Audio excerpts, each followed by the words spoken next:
Ассаламағалейкум, қадірменді өнер сүйер, ән сүйер, поэзия сүйер, құрметті көрермен. Өздеріңіздің нұрлы бек жүздеріңізді көргенімізге өте қуаныштымыз. Қазақтың талантты да, талапты, сүйкімді сұлу әпкеміз Гүлсім Сатыбалды әпкеміздің кешіне баршаңызды келгендеріңізге қош көрдік дейміз. Көп рахмет айтқым келеді. Әпкеміздің бүгінгі кешіне бізді қолдау білдіріп, шашбауын көтеректеп келіп отырмыз. Әпке, кешіңіз құтты болсын. Рахмет. Өнерліге өріскен дейді, әрдайым биіктен көріне беріңіз. Жұлдызыңыз жарық болсын, өнердегі тасыңыз өрге домалай берсін. Керемет сөздеріңізді бағалайтын осындай көрермендеріңіз көп болсын деймін.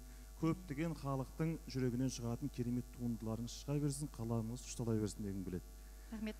Ал енді Ардақ бауырымды осыдан 7-8 жыл алдың ғой дейме? Екеуміз әлеуметтік желіде сол өнердің арқасында өнер бізді табыстырған. Екеуміз әлеуметтік желіде бірнеше туындыларды шығарып, Ардақ бауырым әнін жазып жүрді, мен өлеңін сөзін жазып жүрдім.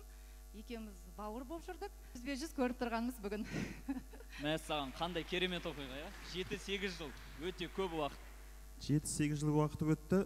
Бұның барлығы да Алланың қалауымен болған дүние ғой. Енді Алла тағала өзі таныстырды, әпкемізбен табыстырды. Міне осы жыл аралығында көптеген әпкемнің сөзін жазылған өлеңдерге, кереметтей туындыларға мен ән шығардым.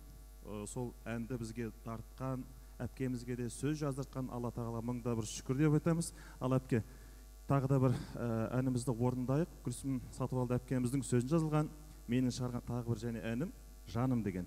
Қабыл алсаңыздар, рұқсат, мархабат. Қошеметтеріңіз.